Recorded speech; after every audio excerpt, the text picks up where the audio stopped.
all our friends who have come and visitors who have come from outside Nyanza, good morning. Hamjambo. Happy New Year. Thank you very much. I'm so delighted to have opportunity to talk to you people in the new year.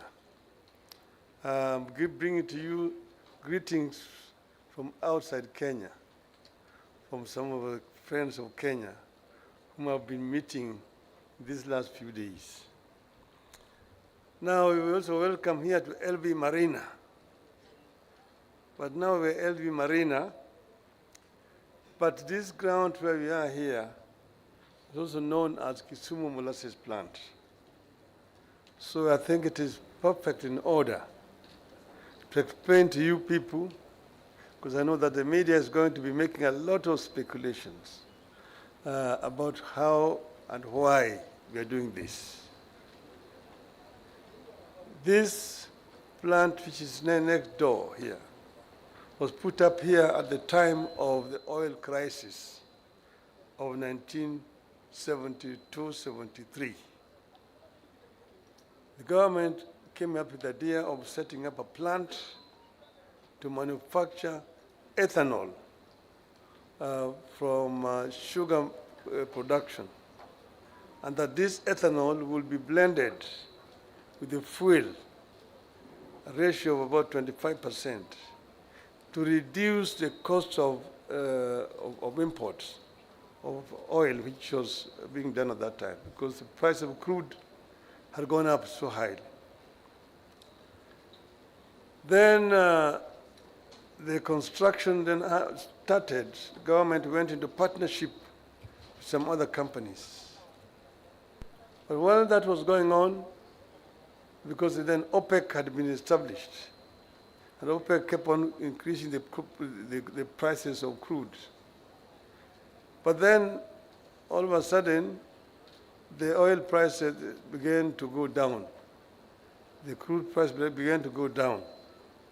And the oil companies here were not very much in favor of blending, because they would prefer to import the crude from outside, because they do make their money actually in the high seas before the product land here. So they themselves also sabotaged the construction of this plant. So later on, the government decided to auction that plant. That plant was auctioned, and we bought it in an auction. We were the highest bidder at the fall of the hammer. When we bought it, there was issue of land. They said that we were only selling the assets, not the land. Then we said, of what use are those equipment? What use are those buildings on the ground to somebody if you're not selling it with the land? And they said you should negotiate the land separately with the government. And therefore they decided not to transfer to us. We had paid a deposit. So we went to court. After a lengthy process, eventually the court ruled against us, and we kept quiet. Then later on, they did not now find any buyer. They asked for the second lowest. Second lowest was not interested. The third lowest was not interested. So the matter ended there. Later on now, the government decided to invite people again to express interest. We expressed interest. Again, we were the lowest. So we said now you do this. This time they agreed to also transfer with the land. So we paid for the land separately and for the plant also. That's how we took over. Then we entered into partnership with the South African company, and eventually we managed to complete the construction of the plant and launched it and started manufacturing ethanol for molasses. This plant was put up here in Kisumu because of the reason of the proximity to the sugar plants, manufacturing companies in the region. Moroni, Shemelil, Miwani, Mumias, and Zoya. But then, unfortunately, in the process of of this confusion, when the plant was not being operated, Muhoroni came up also with another ethanol plant. This is called agrochemicals. So now Muhoroni was now not available as a supply of raw material to this plant. Then Mumias, which was the biggest source of supply, also decided to put up their own ethanol plant in Mumias. So we now found ourselves short of raw materials for this plant here. We looked around. Of course, we are getting from Sony, from Chemelil, Miwani had gone dead, from Zoya, but all that was inadequate. And on the other side, there was Butali that was established, and also West Kenya in the west, in the other side.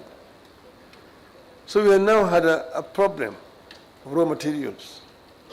Sometimes we used to bring molasses from Kagera in Tanzania. That was too far, logistically very difficult. Then we were also bringing molasses from Uganda, from Kakira. That became our only source. We were importing from Kakira. Then Kakira also set up their own ethanol plant. So therefore, we ran out of raw materials.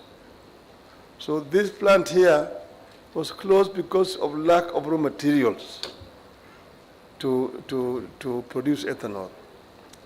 And then now we decided to think out of the box. So we started to think out of the box, and that's how we came up with this idea of this project. But we also said that plant is there. As you know, the town has now expanded this side. So a manufacturing plant, a chemical manufacturing plant within the town here is no longer quite tenable. So this decision has been made that we relocate that plant. And in the process of the government now reorganizing the sugar industry, we will transfer that plant to one of the sugar mills, either Chemelil or Zoya, so that that plant can also continue to manufacture, or Yala Swamp. That's the reason why we decided that this project here is the most ideal for this region. And I negotiated with my brother, Shabal, and we agreed that we should go ahead with this project. It is a project whose time has come around this area. And we are talking about housing. Hinga has already told you how we talked about this affordable housing issue. I was Minister for Roads, Public Works, and Housing. I am the one who first went and introduced an amendment to the Housing Act, which had been there from 1966 to the time I was made a minister, to come up with a housing policy that was responsive to the needs of the country at that time. Now, this issue of rural-urban migration is a permanent phenomenon. But this matter was never addressed properly by successive regimes from independence. You remember people after independence started to migrate from the rural areas into towns. The government of the day at that time decided to stop people from coming. Mzee said, Rudi mashambani. Even songs were coined. Mzee kasema rudi mashambani, hakuna kazi. People went back to land and found nothing useful to do, eventually came back to town. The colonial government was addressing this issue properly. You see most of these estates in our towns. Even in Kisumu here, you had Shorimoyo, you had Lumumba, you had Makasembo, and so on. That were built at that time. In Nairobi, you have so many of them. In Mombasa. Nothing happened after independence. So people came into towns and there was no housing. As a result, people started to put up structures, informal structures. And the government now christened them informal settlements. That's how we ended up with Kibra, we ended up with Madare, Mukuru, Wanjenga, and all those, the equivalent here in Kisumu, in Kakamega, in Mombasa, and so on and so forth. So I went to Malaysia and Singapore and saw what they had done to deal with this issue, because rural-urban migration is a permanent phenomenon. People will move from the rural areas to go to urban centers in search of employment. So you need to address it. And the way they are addressing it is a comprehensive policy, where you deal with issue of shelter, issue of employment, issue of education, issue of health, and recreation. So all those units that they were building there in Malaysia had those in itself. You have got houses, but then also you have workshops where people work. And then you have got a market where they put their wares. And then you have schools where people go. Then you have got a health center. And then you have got a social amenities where people go and exercise. So that is the integrated development, urban development, which they did in Malaysia, and also in Korea, and the same thing in Singapore. So this was my idea, that we do this in all our urban centers. We started in Kibra. We did also one unit in Kiambu. We also did in Mombasa. But now this is a responsibility which is in the hands of Mr. Hinga and his people. But I'm happy that they are now agreed to work together with the private sector, because this is not something that can be left purely to the government. They need an input of the private sector in order to be able to deal with this challenge of shelter in our country. So it serves me to confirm Kisumu's emerging status as a progressive city and county that is preparing for the future. And I really want to thank the governor for the work that is done here in Kisumu. The future belongs to the cities that offer higher standards of life, including better homes, better schools for our children, good hospitals, good social amenities, and good jobs. I believe that the best way to give every resident a stake in a city or an urban center is to give them a good home or house. That way, we create a city where every member has more stake in its security, health, and continued prosperity. This project is a contribution to the realization of that firmly held belief. I must thank the leadership of the county and the management of the city, the deliberate efforts to position Kisumu as the go-to place, not just in Western Kenya, but in the country and in the region. This is confirmed when I was in this week. I was in Harare, I was in Joburg, I was in Windhoek in Namibia, I was in Gaborone in Botswana, I was in Bambani in Lesotho. But all those places there, they know that the cleanest city in town, they will tell you about Kigali, and they will tell you about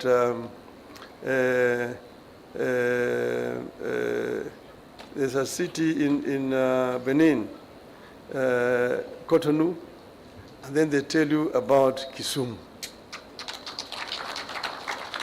Kisumu is always there.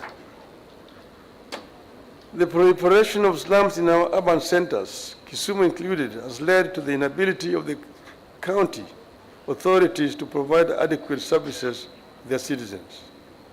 Many of our cities and towns face problems with securing and distributing sufficient supplies of clean water to the residents, ensuring effective solid waste management and proper sanitation. In addition to challenges in providing necessities like electricity, health centers, schools, and playgrounds, among other basics. So I just want to say that this groundbreaking is just the beginning of what I believe will be a game changer, not just for Kisumu, but for Kenya as a whole. LB Marina will create jobs, attract tourists, and stimulate local businesses. With its close proximity to the airport and its integrated design, we expect this development to position the city and the Western Kenya as a destination of choice for global investors, businesses, and visitors. We hope that visitors will come to Kisumu, and conferences will be held here in Kisumu, and this will help the people of Kisumu. It will help the economy of this region generally, because as you know, Kisumu is equidistant.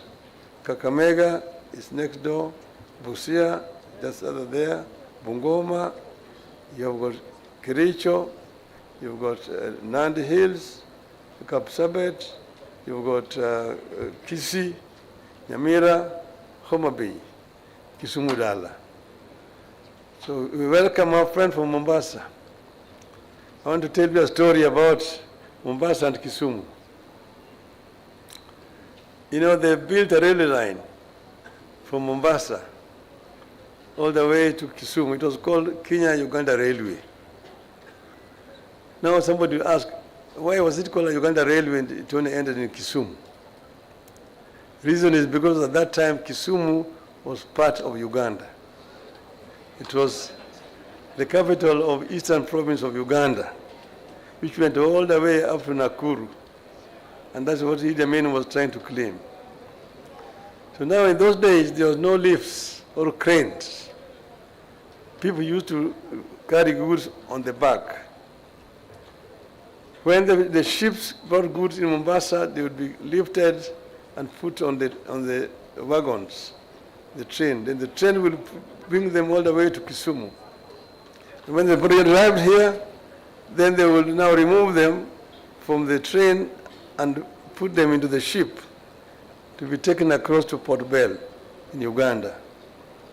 So people would remove the goods, their bags, and take down to the ship.